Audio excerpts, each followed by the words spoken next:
പ്രശാന്ത് 12 വർഷം മുൻപ് കൊൽക്കത്തയിൽ നിന്ന് ഹരിപ്പാട്ടെ ഒരു ബാർബർ ഷോപ്പിൽ സഹായിയായിട്ട് വന്നതാണ്. ഇപ്പോൾ പ്രശാന്തിന് സ്വന്തമായി ഒരു ബ്യൂട്ടി പാർലറുണ്ട്. 4 തൊഴിലാളികളും.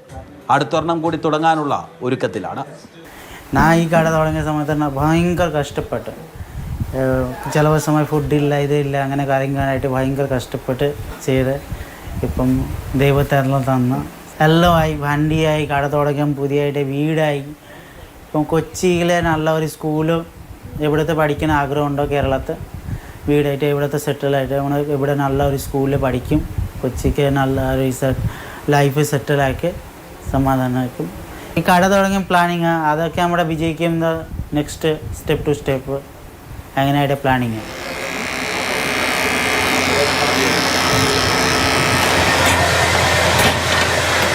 അന്യ സംസ്ഥാനത്ത് നിന്ന് തൊഴിൽ തേടി ഇവിടെ വന്ന് സ്വന്തം അധ്വാനം കൊണ്ടും പ്രയത്നം കൊണ്ടും ജീവിത വിജയം കൈവരിച്ചൊരു വ്യക്തിയാണ് പ്രശാന്ത്.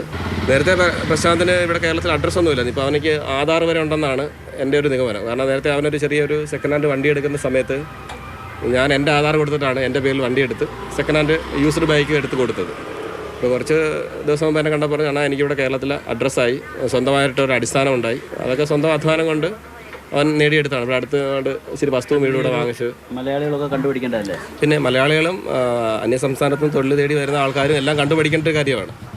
പ്രശാന്ത് നാട്ടിലേക്ക് പോയിട്ട് 4 വർഷത്തോളമായി. ഭാര്യയും കുട്ടിയും ഇടയ്ക്കിടയ്ക്ക് പശ്ചിമ ബംഗാളിലേക്ക് പോകാറുണ്ട്. ബന്ധുക്കൾ കേരളത്തിലേക്കും വരും. ജീവിതം തന്ന മണ്ണിലാകണം ജീവൻ്റെ അവസാനവുമെന്നാണ് പ്രശാന്തിൻ്റെ ആഗ്രഹം. ബംഗാളികളെന്ന് നമ്മൾ പൊതുവെ വിളിക്കുന്നവരിൽ ചിലരെങ്കിലും ഇപ്പോൾ മുതലാളിമാരാണ്. ജോലി ചെയ്യാൻ മനസ്സുണ്ടെങ്കിൽ നല്ല നിലയിൽ ജീവിക്കാമെന്നാണ് അവർ നമ്മളോട് പറഞ്ഞു തരുന്നത്. രഘുനാഥ് നാരായണൻ, മാതൃഭൂമി ന്യൂസ്, ആലപ്പുഴ. രഘു, ഇപ്പോൾ നമ്മുടെ പ്രശാന്ത് ഇപ്പോൾ ഇവിടുത്തെ കേരളത്തിലൊരു കൊച്ചു മുതലാളിയായി അങ്ങ് വിലസുകയാണല്ലേ. അപ്പോൾ തന്നെ ഈ പ്രശാന്ത് ഒരു വലിയൊരു മാതൃക കൂടിയാണ്. കാരണം കേരളത്തിലുള്ളവർ തൊഴിൽ തേടി മറ്റ് രാജ്യങ്ങളിലേക്കും സംസ്ഥാനങ്ങളിലേക്കൊക്കെ പോകുമ്പോൾ അവിടെ നിന്ന് ഇവിടെ വന്ന് വലിയൊരു സംരംഭത്തിൻ്റെ ഉടമയായി മാറി മാതൃക കാട്ടിയിരിക്കുക കൂടിയാണ് പ്രശാന്ത്. അതെ, ഈ മുടിവെട്ട് നമ്മുടെ ഒരു കേരളത്തിൽ ഇതൊരു കുലത്തൊഴിലിൻ്റെ ഒക്കെ ഭാഗമായി കാണുന്ന ഒരു ജോലിയാണ്. അത് ചില ആളുകൾ മാത്രം ചെയ്താൽ മതി എന്നുള്ള ഒരു പൊതുവികാരം മലയാളികൾക്കുണ്ട്. അതുകൊണ്ട് തന്നെ ഈ മേഖലയിലേക്ക് അധികം ആളുകൾ ആരും കടന്നു വരുന്നില്ല. പ്രത്യേകിച്ച് നാട്ടിൻപുറങ്ങളിലൊക്കെ ബാർബർ ഷോപ്പുകളൊക്കെ നമ്മുടെ പരമ്പരാഗത രീതിയിൽ കാണുന്ന ബാർബർ ഷോപ്പുകളൊക്കെ ഇല്ലാണ്ടായിക്കൊണ്ടിരിക്കുകയാണ്. പകരം അവിടെയൊക്കെ നമ്മുടെ ഈ മലയാളികളായിട്ടുള്ള ആളുകൾക്ക് പകരം ആദ്യഘട്ടത്തിൽ തമിഴന്മാരായിരുന്നു, തമിഴ്നാട്ടിൽ നിന്നുള്ളവരായിരുന്നു. പിന്നീട് ഇപ്പോൾ ബംഗാളികളാണ്.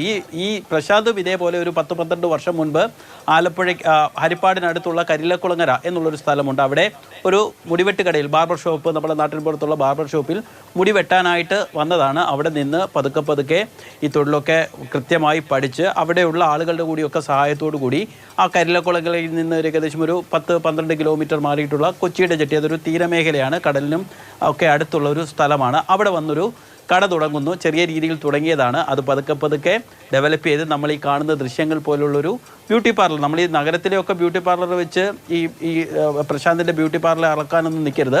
സാധാരണ നാട്ടിൻപുറത്തുള്ള ഒരു നല്ല സംവിധാനത്തോടു കൂടിയൊരു ബ്യൂട്ടി പാർലർ, AC ഉൾപ്പെടെയുള്ള സംവിധാനത്തോടു കൂടിയൊരു ബ്യൂട്ടി പാർലറാണ് പ്രശാന്തിൻ്റെ. അവിടെ 4 ജോലിക്കാരുണ്ട്. ആദ്യമേ ഒരു ചെറിയ കടയായിട്ട് ഈ നമ്മളിപ്പോൾ പ്രശാന്തിനെ കാണുന്ന ആ കടയിൽ നിന്നാണ് തുടങ്ങിയത്.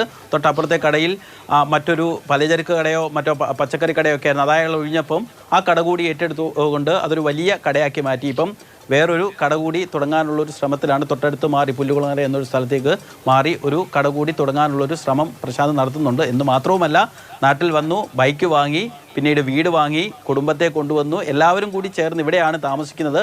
മരണവും ഇവിടെ തന്നെ വേണമെന്നാണ് പ്രശാന്തിന്റെ ആഗ്രഹം. അപ്പം പ്രശാന്തിന്റെ ആഗ്രഹങ്ങൾ അതെല്ലാം അങ്ങ് സാക്ഷാത്കരിക്കപ്പെടട്ടെ, അടിപൊളിയായിട്ട് പോകട്ടെ. ഇനിയും ഒരുപാട് കടകളൊക്കെ ഏറ്റെടുത്ത് നടത്തി ഈ സംരംഭമൊക്കെ അങ്ങ് വിപുലീകരിക്കാൻ പ്രശാന്തിന് കഴിയട്ടെ. ഒപ്പം തന്നെ ഞാൻ തുടക്കത്തിൽ പറഞ്ഞ പോലെ പ്രശാന്ത് നമ്മൾ മലയാളികൾക്കൊക്കെ വലിയൊരു മാതൃക കൂടിയാണ്.